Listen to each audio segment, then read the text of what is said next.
To all of you. आज हम ये प्रेस मीट नॉर्थ जोन में हुए रिसेंटली 5-7 ऑफेंसेस के बारे में डिस्कस करने के लिए लगाया है। इसमें कुछ सेलफोन स्नैचिंग्स हैं, कुछ हाउस थेफ्ट है, एक चेन स्नैचिंग है, एक सूडो पुलिस का केस है। तो बेसिकली इसमें मार्केट पुलिस स्टेशन में एक सेलफोन स्नैचिंग हुआ था 7 अक्टूबर के दिन। इसमें भी दोनों अक्यूज को बहुत शॉर्ट टाइम में रिमांड किया गया। बेगमपेट में अभी 26 अक्टूबर को ही एक चेन स्नैचिंग का केस रिपोर्ट हुआ था। उसमें एक सिटीजन ने इमीडिएटली वहां डायल 100 कॉल करने की वजह से बहुत ही शॉर्ट टाइम में उनको 15-20 मिनट में ही हमारी टीम पहुंच के उस अक्यूज को भी पकड़ लिया। इसमें हमें सिटीजन्स की भी जो जागरूकता है उसको भी अप्रिशिएट करने की जरूरत है। पब्लिक में ये स्ट्रेंथ है, इसीलिए जैसे ही वो स्नैचिंग हुआ आसपास के लोगों ने हल्ला मचाया और उसको पकड़ने के लिए हमारे पकड़ने में बहुत आसानी हुई।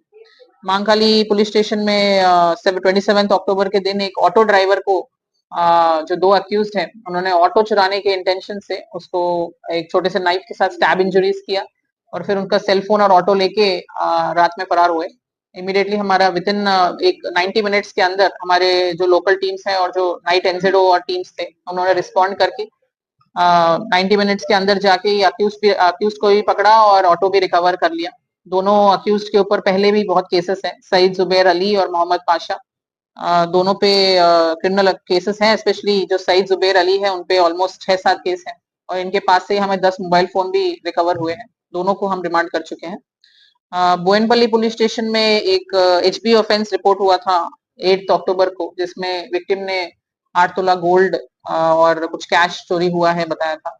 इसमें बहुत क्राइम टीम्स की मेहनत के बाद 350 तक कैमरास सर्च करने के बाद 2 अक्यूज्ड इसमें आइडेंटिफाई हुए और उनको पकड़ा गया। दोनों हस्बैंड एंड वाइफ कपल है और बाद में जब इंटरोगेशन हुआ और आगे हमने इन्वेस्टिगेशन किया तो पता चला विक्टिम्स ने ज्यादा फेक जो फेक गोल्ड है उसको रियल गोल्ड बताते हुए फेक कंप्लेंट दिया है। तो हमारा अपील है पब्लिक से कि कभी भी ऐसा ऑफेंस होता है तो जो करेक्ट चोरी है या करेक्ट जो ऑफेंस है उसके बारे में इंफॉर्मेशन दीजिए, नहीं तो ये जो ट्रस्ट होता है पुलिस और कम्युनिटी के बीच में इस पे इम्पैक्ट होता है।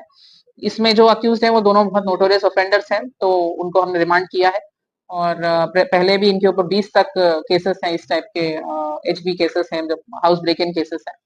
इसके अलावा बोयनपल्ली पुलिस स्टेशन में ही 27 अक्टूबर के दिन एक बैग थेफ्ट का हमें कंप्लेंट आया था। इसमें एक जुवेनाइल ऑफेंडर को हमने पकड़ा है और विद वेरी शॉर्ट टाइम इसको रिकवर किया है और वो बैग में जो उनके ATM cards, mobile phone, cash, gold, ये सब भी बहुत शॉर्ट टाइम में रिकवर करके केस को डिटेक्ट किया गया है। और बोयनपल्ली पुलिस स्टेशन में ही एक केस सूडो पुलिस का केस भी रिसेंटली आया